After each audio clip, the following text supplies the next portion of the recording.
because there was no record of a Hittite empire apart from the Bible, critics argued for years that the biblical references to the nation of the Hittites were pure myth. But once again, archaeologists discovered that the Hittites existed and that they had possessed a vast empire covering the region now known as Turkey.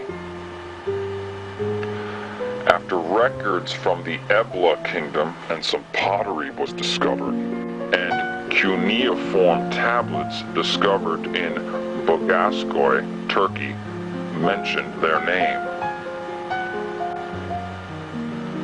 Bible vindicated. Critics also argued that Pontius Pilate never existed in history because the only record of his life was found in the, quote, New Testament. Well, guess what? Archaeologists were digging in the area of Caesarea on the coast of Israel in 1961 when they found a stone engraved in Latin with the name of Pontius Pilate. The stone stated that he was the prefect or governor of Judea at the exact time the New Testament claims, and the engraving was dated to be about 2,000 years ago. Bible vindicated. Does the, quote, Nabonidus Chronicle prove the Bible wrong? At the British Museum, a visitor can see the Nabonidus Chronicle, a copy of which can be seen in photos. It describes the fall of ancient Babylon, even as the Bible also does, Daniel chapter 5, verses 30 and 31. But the Bible says that Belshazzar was then king of Babylon. Yet the Nabonidus Chronicle does not even name Belshazzar. In fact, at one time, all known ancient writings said that Nabonidus was Babylon's last king. So some who said the Bible is not true claim that Belshazzar never existed and that the Bible was wrong. But in recent years, ancient writings have been found that identify Belshazzar as a son of Nabonidus and co-ruler with his father in Babylon at the time. Yes, the Bible vindicated. Yet the Bible does not contain only true history. Everything it says is true and accurate. Even when it touches on matters of science, it is marvelously accurate, despite what atheist drones sloppily think. To give just some examples, in ancient times it was commonly believed that the earth had some visible support, that it rested on something, such as on a giant elephant. Yet in perfect agreement with scientific evidence, the Bible reports that God is hanging the earth upon nothing. Job 26:7. Obviously, that means nothing solid, as gravity is not anything solid that people even fully understand, that can be touched in that sense.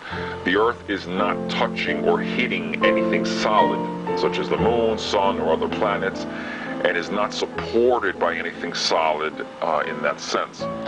So the desperate atheists using that silly nonsense to try to discredit the Bible, because after all, Jews at the time were stupid, right? That is the paradigm. And as committed atheists, they can't deviate from that script.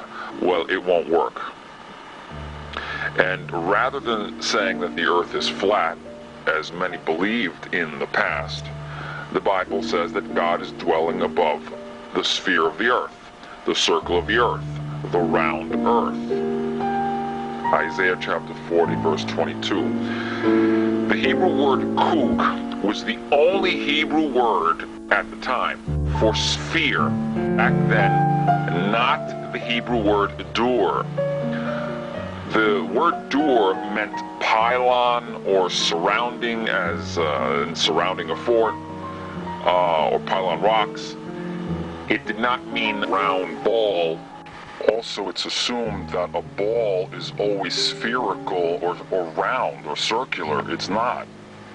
In other words, it's just a pile of any shape. A football is not spherical. And also, kug does not mean, quote, flat disc, which was a different Hebrew word, something like tekli. The Bible and the ancient Hebrews did not think or say or teach that the earth was a flat disc. That's just another typical Darwinist or atheist talking point and misnotion. What the drones need to understand is that kug could be easily translated in English as sphere, not just circle. Also, they don't understand or grasp the point is that a sphere is a circle. Atheists, for some reason, wrongly think that, quote, circle has to mean only a, quote, flat disc. No. If you look in the night sky, and it's a clear sky, and see a full moon, for example, in the sky, the shape you're seeing is a round circle. Spheres are circular. Spheres are not triangular. Spheres are not square.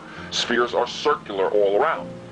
You know, if you were to draw, let's say you were to draw on a piece of paper a full moon, what shape would you be drawing? You'd be drawing a circle shape. A sphere is a circle. You wouldn't be drawing, you know, a square or rectangle. It's circular in that it's round. Circle does not mean just flat disc. The Hebrew word for flat disc is not used for the earth in the Bible. The atheist drones fail. When atheists laughably and desperately bring up the case in Matthew where the devil showed Jesus, quote, all the kingdoms of the world from the top of a mountain, they stupidly think that that was a geographical statement in the Bible. Fail, colossal, desperate, idiotic, epic fail. Could they be more desperate and sloppy? They don't understand that it was a miraculous vision by Satan and not a geographical thing. It says in Luke that it was all shown in a, quote, instant of time. Obviously, it was saying it was a vision that only Satan in that context could miraculously show in that sense. Not something that could be viewed by just anyone from a mountain. Atheist idiots need to grow up with their desperate quote mining of the Bible. The Bible nowhere calls or even implies that the earth is flat, but just the opposite. But biased robots who can't depart from their atheist script see things how they only want to idiotically see them, because they want the Bible to have errors, because that fits their agendas better. The Bible can't have any accurate things in that because, well, that would be a problem. The point is, the quote, all the kingdoms of the world, that example is so pathetic, it's almost unbelievable. That was a miraculous vision shown in an instant of time, in a moment of time. That was not a geographical statement in the Bible. Fail. And also desperately jumping on things like, quote, four corners, or sun rising, or maybe pillars of the earth. In Job, they quote that. They quote mine that, no less. Job, the book of Job, the very place that it says the earth, quote, hangs on nothing. So obviously when it says, quote, pillars or, quote, foundations, it's speaking metaphorically in the language of the day. Things that are said even today, even by weathermen and scientists themselves. Do atheists call up the news stations to complain when weather journalists say, quote, sunrise? Or do they whine when they hear expressions like, quote, four corners of the earth said by everyday people? These were just idiomatic expressions of the day and even used today, and were not scientific dissertations per se. The ancient Hebrews knew that the earth was a globe, not a flat disc. I mean, they weren't, dwelling or harping on that. They weren't thinking about that all day long. But, Isaiah, Job, the Bible does not teach a flat earth.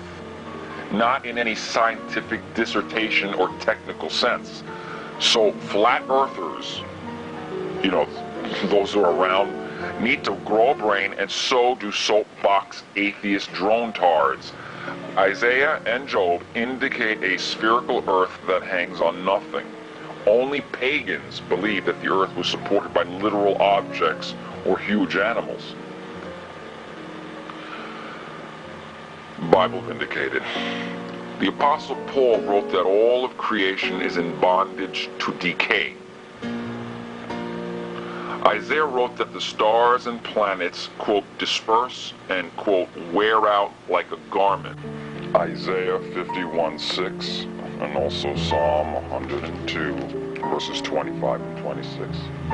At a time when the pagans around worship the stars and planets as gods who live forever, Isaiah knew better, and so did the psalmist. The stars and planets wear out, they said, and run down. This scientific fact was documented in 1850, and then on was referred to as the second law of thermodynamics. Bible Vindicated.